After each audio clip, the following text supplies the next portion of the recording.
নমস্কার, Aishi life and Sundarban daily blog চ্যানেলে সবাইকে অনেক অনেক স্বাগত জানাই।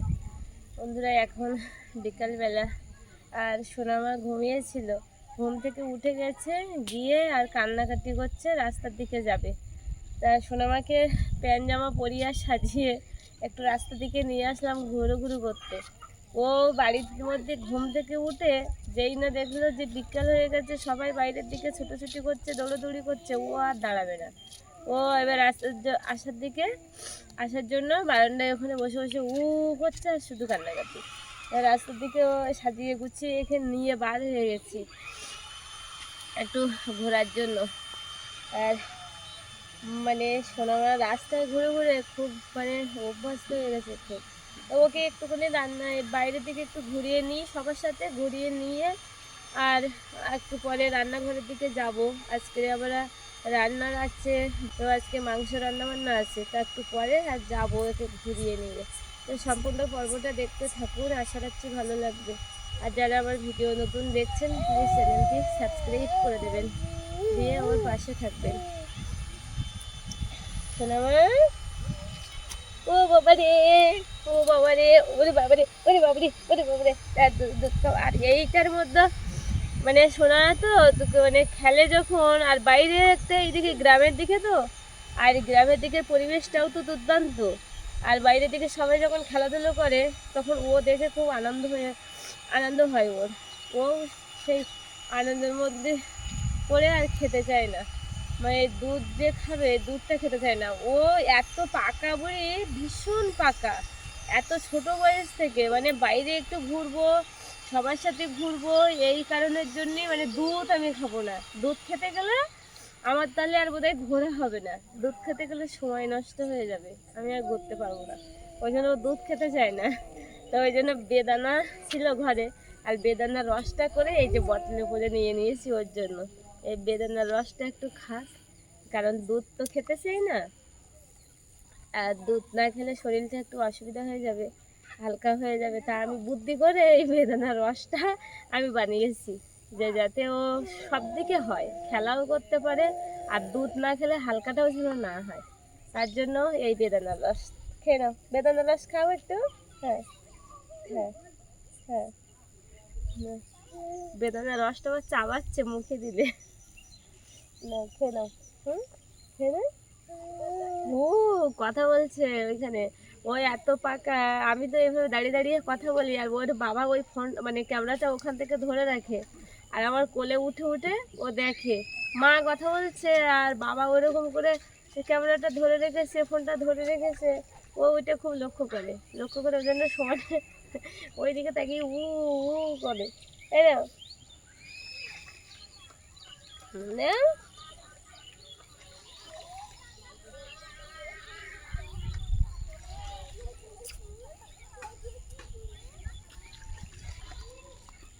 এই করে খাচ্ছে। ওই আবার কত সুন্দর লাগছে তোকে। হ্যাঁ, এইবার বল কত সুন্দর লাগছে তোকে, বল। তুই এর আগে কি ড্রেস পরেছিলি? ও কোয়েল জামা পরে না, ও প্যান্ট পরে আর গেঞ্জি পরে। তো প্যান্ট জামা পরে না বলে ওর বাবু একটু রাগ করেছে ওর উপরে, বলে তোকে মার দেবো তুই যদি ভালো ভালো জামা, ওর খুব সুন্দর সুন্দর জামা অনেকগুলো, তা পরতে চায় না। উপরে একটা টপ গেঞ্জি পরে, আর নিচে একটা হাঁটু পর্যন্ত একটা প্যান্ট পরে, ওইটা পরে পরে ঘুরে বেড়ায় সারা জায়গায়। ওর বাবু ওইটা আবার সবসময় পছন্দ করছে না। না, না, ধরো। হ্যাঁ, দেখি সোনা হাঁটতে শিখেছে, ও আবার মাঝে মাঝে হাঁটার জন্য খুব ব্যস্ত হয়ে পড়ে।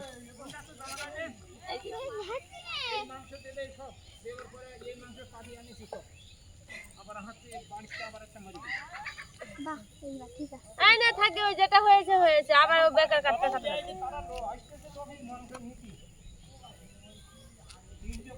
আর বাবার তো সেই পোলট্রির ব্যবসা, আর বাড়িতে সমানে লোক আসছে। আমাদের পাকা বুড়ি হাঁটছে, কিন্তু সোনামা বুড়ি হাঁটছে। হ্যাঁ, সোনামা বুড়ি হাঁটা। হ্যাঁ, ওরে বাবারে। হ্যাঁ, হ্যাঁ, হ্যাঁ, হ্যাঁ, হ্যাঁ, হ্যাঁ, হ্যাঁ,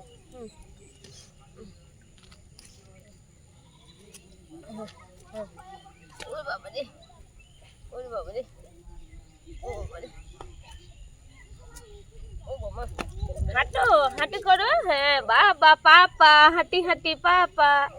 হ্যাঁ দেখো গ্রামে হাঁটো। হ্যাঁ হাঁটো, হ্যাঁ হাঁটো, হ্যাঁ হাঁটো। সোনামা হাসছে খুব সুন্দর।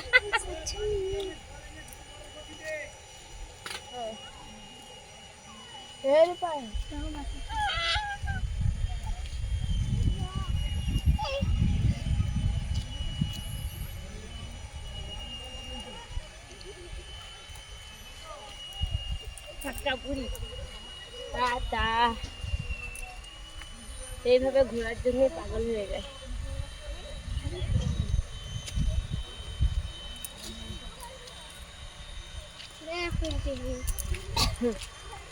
আর বাবা এই বাবা তো বাড়ি পোলট্রির ব্যবসা আছে তো, আর সেই দুপুর থেকে লোক আসছে শুধু পোলট্রি কাটে নেওয়ার জন্য, আর সমানে লোক আসছে বাড়িতে পোলট্রি কাটো করে করে, আর বাবা সেই দুপুর থেকে পোলট্রি কাটেই যাচ্ছে। আর সোনামাকে নিয়ে আর ঘুরতে পারছে না, নাহলে বাবা কাঁধে করে নিয়ে ঘুরো। তো দেখি বেদানা দেখি। এই তোরা কি করছিস? নাচ গান করছিস? মেয়েরা সব নাচ গান করছিস।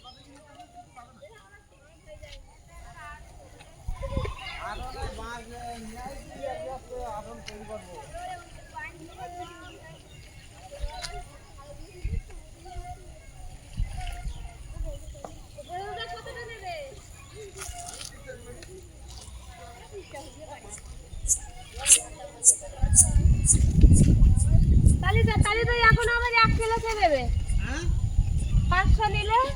রাস্তার দিকে গিয়েছিলাম, গিয়ে আর সোনামাকে ঘুরিয়ে আর এবার বাড়ির দিকে চলে আসলাম। বাবা বলছিলাম যে মাংস কাটছিল, তো বাবা মাংস কাটে আর বাবা ঘরে নিয়ে এসেছে। আর এসে দেখি মা রসুন আর পেঁয়াজ আদা আলু এগুলো সব কেটে রেখেছিল। আর আমি তখন সোনামাকে নিয়ে ঘোরাঘুরি করছিলাম রাস্তায়, তখন আর সোনামাকে নিয়ে বাড়ি এসে দেখি সব কমপ্লিট, মাংস কাটা এগুলো ছাড়ানো সব কিছু সব কমপ্লিট। তো এগুলো যখন কমপ্লিট হয়েছে রান্নাটা আমি করব। এখন এই শিলে রসুন পেঁয়াজ আর জিরে মরিচ আদা এসবগুলো সব বেটে নেব। রসুনটা শিলে দিয়েছি, দিয়ে একটু বাটে রসুনটা একটু বাটে নেব।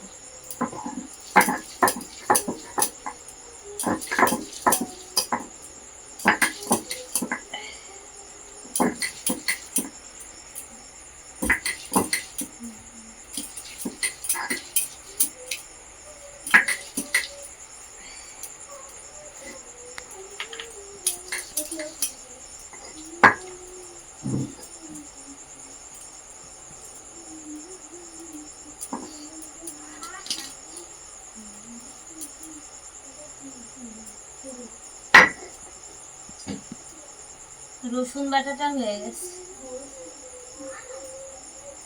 পুরোটা বাটবে না? না পুরোটা বাটবো না, রসুন পুরোটা বাটলে একদম কাদা মতো হয়ে যাবে। কাদা মতো হয়ে গেলে মাংস দিলে কিন্তু টেস্ট আসে না।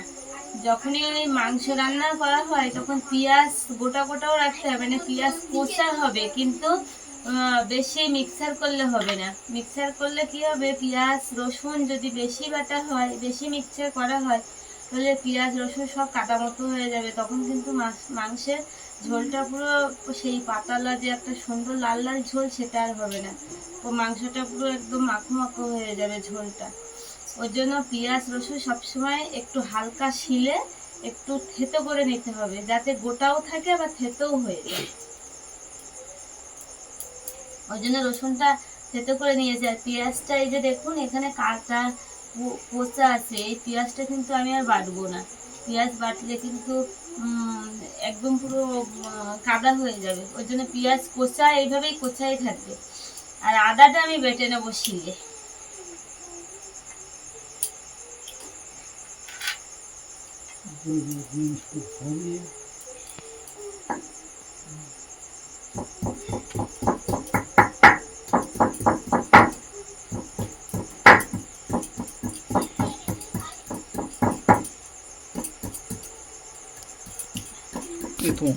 অনেক মাংস দেখছি আজকে।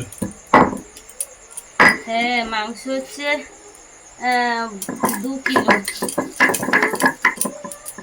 বাবার ঘরে পোলট্রি সব বড় বড়, মানে সব 2.5 কিলো 3 কিলো ওজনের পোলট্রি। আর 2.5 কিলো 3 কিলো ওজনের পোলট্রি খেতে কিন্তু ভীষণ টেস্টি লাগে। ছোট 1.5 কিলো বা 1 কিলো 8-900 পোলট্রি জালি থাকে, অত ফ্লেভার আসে না। আর বড় পোলট্রি 2.5-3 কিলোর পোলট্রি যেমন তেল হয় তেমনি শক্ত হাড্ডি সমেত হয়, ওর জন্য মাংস সুন্দর ফ্লেভার আসে। তো বাবা ঘরে বড় বড়ই পোলট্রি, তা বাবা পোলট্রি বিকালে বড় একটা কেটেছে, ওর জন্য মাংস বেশি, বুঝতে পেরেছো?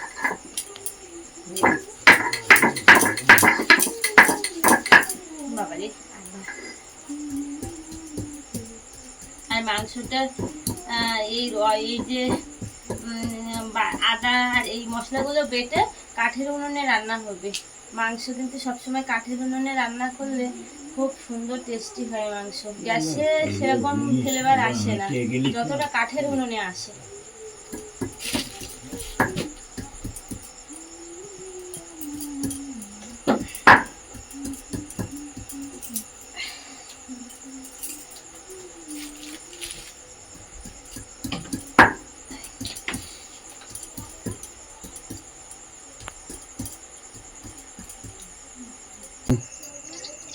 সব বাটে আর রান্নাঘরে চলে আসলাম, মশলাগুলো সব বাটে নিচ্ছি। বাটে নিয়ে আর একসঙ্গে থালায় এই যে সুন্দর করে সাজিয়ে আর রান্নাঘরের মধ্যে চলে আসলাম রান্না করতে। তো এখন মাংসটা এই মশলাগুলো আমি একটু ম্যারিনেট করে নেবো মাখিয়ে রান্না।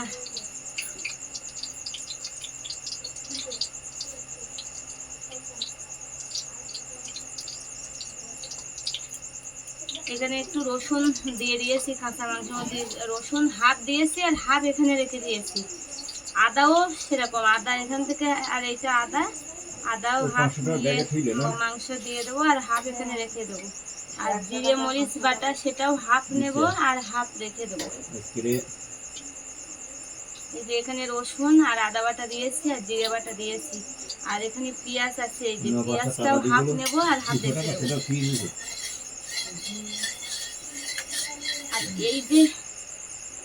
এই যে হাফগুলো রাখলাম, এইভাবে মাংসটা এইভাবে নিলে কিন্তু মাংসটা টেস্টি হয়, ভালো হয়। তো এই খানিকটা আদা আর রসুন আর জিরে বাটা পেঁয়াজ হাফ এই তরকারি মাংসের মধ্যে দিয়ে আর মাংসটা ম্যারিনেট করে নেব। আর কিছুটা এখানে রেখে দিয়েছি, সেটা আমি তেলে দেবো। তেলে একটু মশলাটা কষাবো, কষে মাংসটা ঢেলে দেবো। ওর জন্য হাফ থালায় রেখেছি, হাফ মাংসে দিয়েছি, দিলে খুব সুন্দর ফ্লেভার আসে মাংসে। অনেকেই আছে যে সব মশলাগুলো মাংসের মধ্যে দিয়েই ম্যারিনেট করে, আবার অনেকেই আছে সব মশলা তেলে দিয়েই ম্যারিনেট করে, কিন্তু আমি ওটা করলাম না। আমি হাফ মাংস দিয়েছি, হাফ থালায় রেখে দিয়েছি। এটা আমি মাংসটা ম্যারিনেট করে নেবো। আর এই থালায় যেটা আছে ওটা আমি তেলে দিয়ে সুন্দর করে কষিয়ে নিয়ে এই মাংসটা আমি ওখানে ঢেলে দেবো, তার জন্য আমি এটা করেছি। সব কিছু তো এখানে দিয়েছি আর এখানে একটা লেবুর ফাঁকা আছে, লেবুর ফাঁকাটা আমি মাংস দিয়ে দেবো, দিলে মাংসটা ভাঙবেও না এবং ঝরঝরে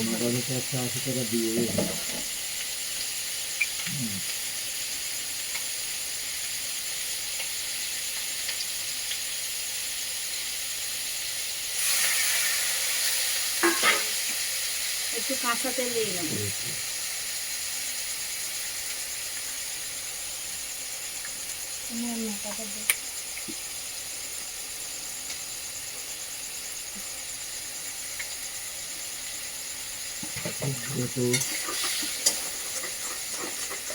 আর স্বাদ মতো লবণ আমি একটু দিয়ে দেবো।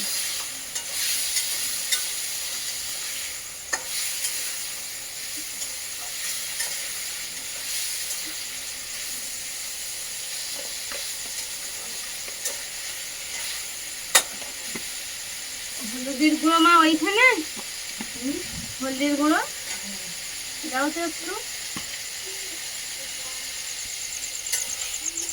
আর কড়া উনুনে বসিয়ে দিয়েছি আলু ভাজার জন্য, আর একটু হলুদ দিয়ে দেবো।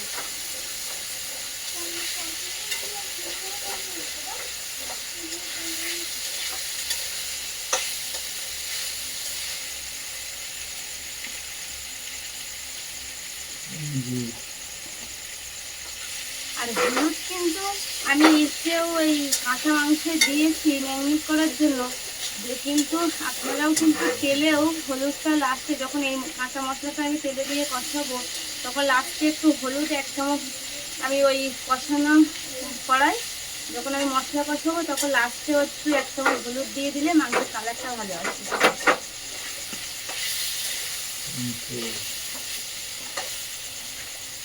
এবার সব আমি একসাথে মিশিয়ে নিচ্ছি।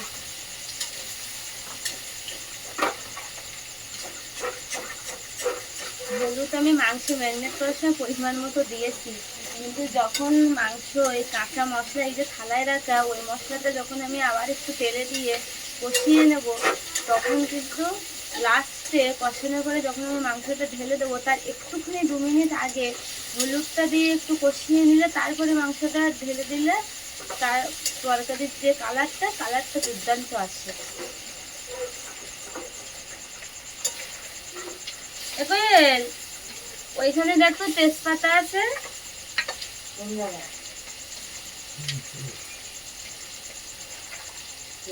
আর একেবারে ওই লঙ্কার গুঁড়োর প্যাকেটটাও নিয়ে আসে।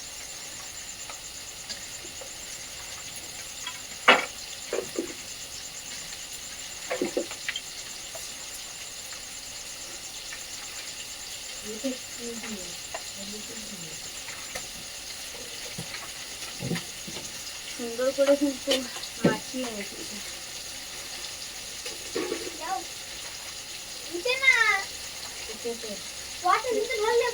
লঙ্কার গুঁড়ো আছে, দেখ পটের ভিতরে আছে। আর মাংসে ম্যারিনেট মাংসে কটা তেজপাতাও আমি দিয়ে দেবো, আর একটু লঙ্কার গুঁড়োও দিয়ে দেবো হালকা করে।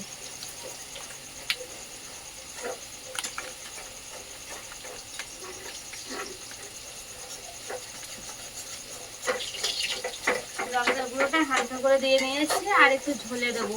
এখন যদি আমি বেশি লঙ্কার গুঁড়ো দিই তাহলে মাংসটা পুড়ে যাবে।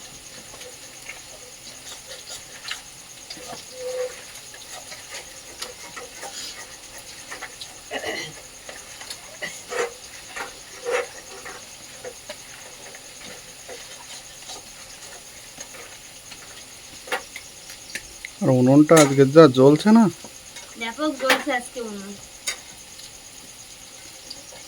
মাংসটা এখানে ম্যারিনেট করা মাংসটা এখানে জ্বলতে থাকে, আমি তার মধ্যে আলুটা একটু ভেজে নিই।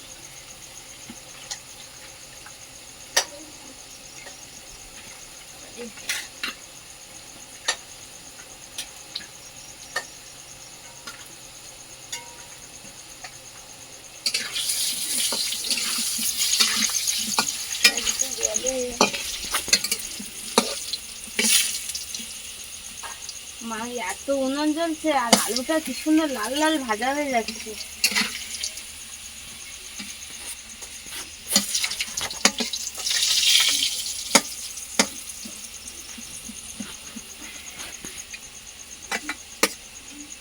আলুটা লাল লাল ভাজা হয়ে গেছে, ওর জন্য আমি তুলে নেবো, বেশি লাল করবো না।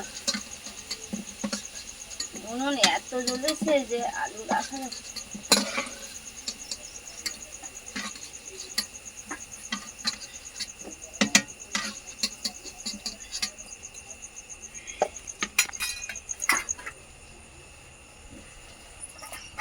এবার এইখানে যে বাটা রসুনটা ছিল সেগুলো আমি তেলে দেবো।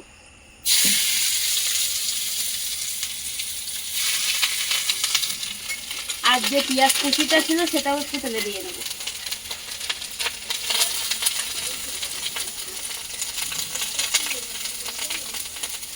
আর এখানে একটু আদা বাটা ছিল ওটা দিয়ে নেবো।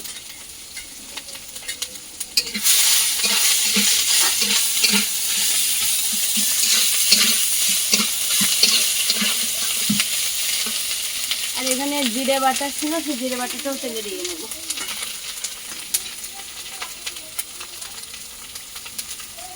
আর টমেটোগুলো এই ম্যারিনেট করা মাংসের সাথে মিশিয়ে দেবো।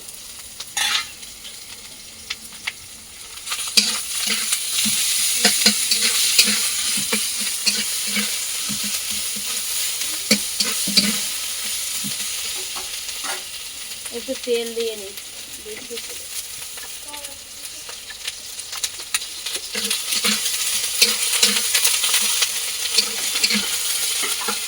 মাংসটা যে কষিয়ে এই যে মশলাটা কষিয়ে নিচ্ছি না, এর মধ্যে কিন্তু আমি আর লবণ বা গুঁড়ো লঙ্কা ব্যবহার করিনি, কারণ গুঁড়ো লঙ্কায় এই তেলে দিলে পুড়ে যাবে। ওই জন্য হালকা করে ম্যাগনেট মাংস দিয়ে নিয়েছি, নিলে ভালো হবে। আমি ঝোলে দেবো গুঁড়ো লঙ্কা, আর লবণ কিন্তু আমি দিচ্ছি না, ম্যাগনেটে আমি লবণ স্বাদ মতো দিয়ে দিয়েছি।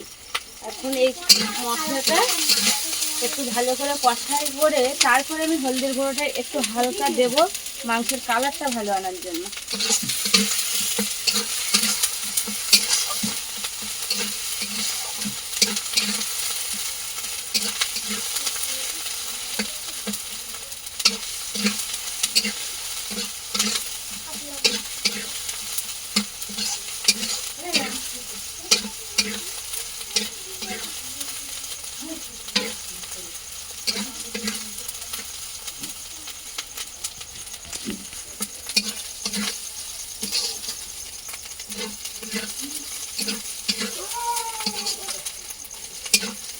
ভালো করে নাড়ে চেড়ে কষিয়ে নিতে হবে।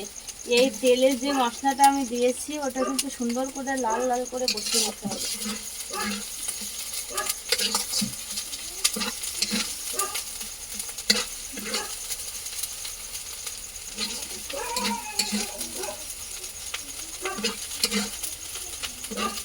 এই জায়গায় মশলাটা আমি ভালো করে কষিয়ে নিয়েছি। এবার লাস্টে একটু হলুদ দিয়ে দেবো হালকা করে 1 চামচ,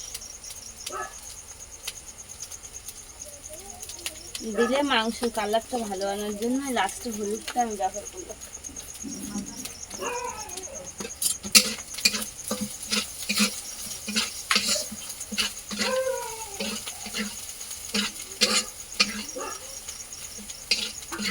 মশলাটা কষিয়ে নিয়েছি, এবার মাংসটা আমি ঢেলে দেবো।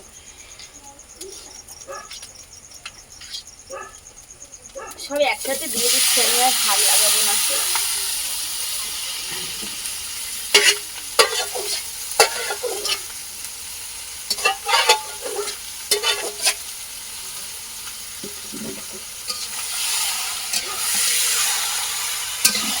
দিয়ে আর মাংসটা নাড়ে ছেড়ে নিচ্ছি।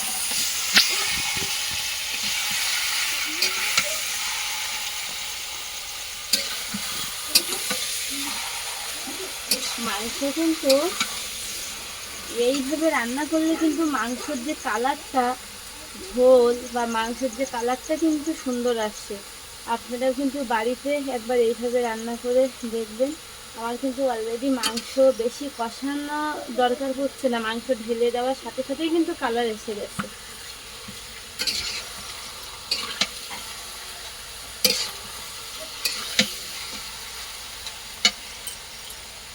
উনুনটা তখন জ্বলছিল আর এখন আবার একটু বন্ধ হয়ে গেছে। এবার ঘুটে দেবো আস্তে আস্তে আর জল।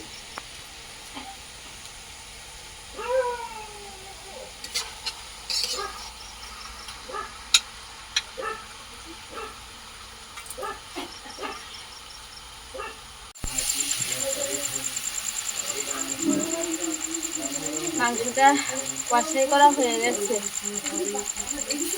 মাংস নুন জ্বলেছে আর মাংস সুন্দর লাল লাল করে একদম কাঠের উনুন তো, আর সুন্দর লাল লাল কষাই হয়েছে। এই যে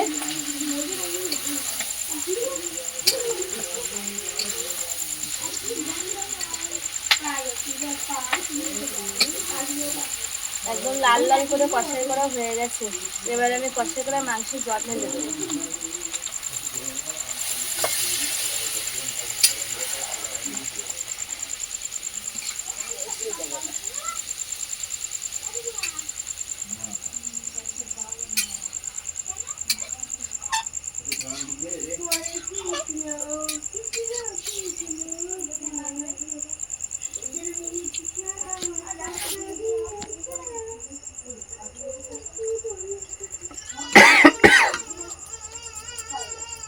বেশি জল দেব না, পোলট্রির মাংস তো একটু জল দেবো।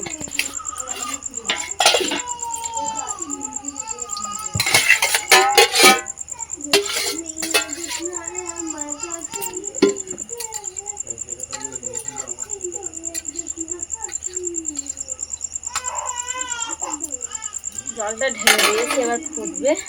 আমি এবারে একটু ঢাকা দিয়ে দেবো মাংসটা ভালো করে ফোটা সেদ্ধ হওয়ার জন্য।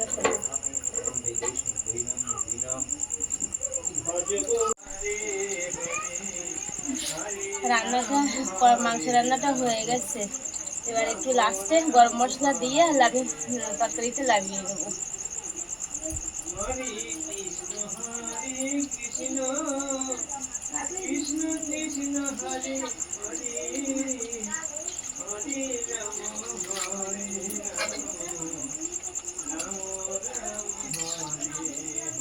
গুঁড়ো মশলা তো গুঁড়ো মানে আমি আজকে বাটা দিলে শিলে বাটা দিলে খুবই সুন্দর হতো।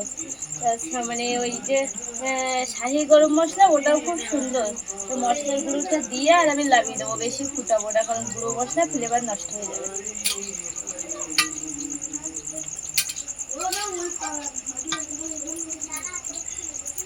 আর আমি ঝোলটা একটু টেস্ট করে দেখে নেবো যে কেমন হয়ে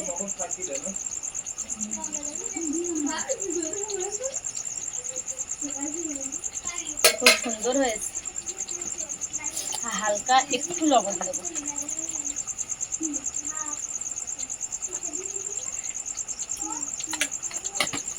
হয়ে গেছে। আমি এবারে তরকারিটা লাগিয়ে নেবো একটু নাড়াচাড়া দিয়ে।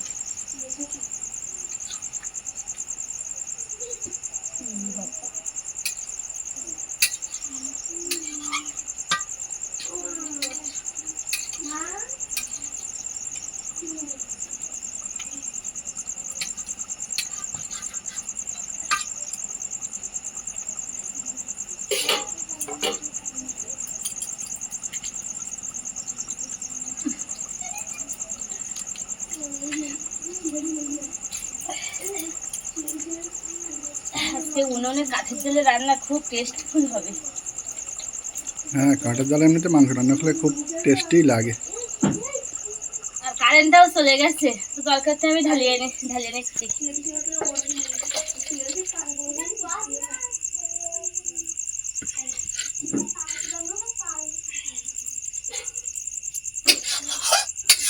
যাইনি, কারেন্ট চলে গেল।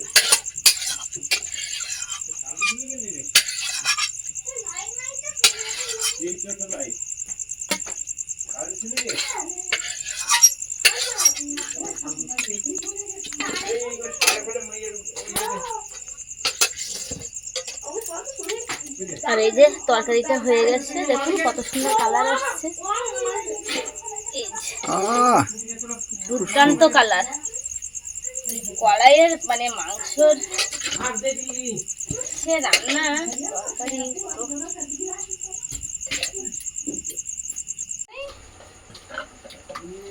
রান্না বান্না হওয়ার পরে আর সবাই খেতে বসে পড়লাম। বাবা, টুনি, রূপায়ণ আর কোয়েল ওরা সবাই খাওয়া দাওয়া করছে। আর মা এখনো বসিনি, আমি এখনো বসিনি। আর এখানটায় গামলিতে তরকারি তুলে দিয়েছি দাদা দীপশিকার জন্য।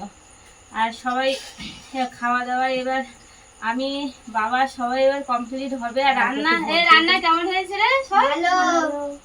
হ্যাঁ, বিরাট ঝাং নে বলছে ভালো। এটুনি ভালো লেগেছে? হ্যাঁ, ভালো হয়েছে তরকারি, খুব ভালো লেগেছে। তরকারি বেশ লাল লাল হয়েছে, তো ভালো লেগে। আর এরা ভীষণ ঝাল খায় সব কটা। কোয়েলের ভালো লেগেছে? এদিকে বল সবার সাথে যে ভালো লেগেছে। ভালো লেগেছে মাংস, ভীষণ ভালো লেগেছে। আর সোনা মা তো ওই ধারে শুয়ে আছে, ঘুমায় নিয়ে এখন খেলা করছে ওর মামার সাথে। আর এরা সবাই আগে খেয়ে নিচ্ছে, আর বাকি আমরা আর একটু পরে সবাই মিলে বসবো। তো আজকে পর্বটা এখানে শেষ করব। আর পর্বটি কেমন লাগলো অবশ্যই কমেন্টে জানাবেন। আর যদি ভালো লাগে লাইক শেয়ার করবেন। আর যারা আমার ভিডিও নতুন দেখছেন প্লিজ চ্যানেলটি সাবস্ক্রাইব করে দিয়ে অবশ্যই আমার পাশে থাকবেন। আর এতক্ষণ সাথে থাকার জন্য সবাইকে অনেক অনেক ধন্যবাদ। আর সবাই সুস্থ থাকবেন, ভালো থাকবেন। দেখা হচ্ছে আবার কালকে ভিডিওতে।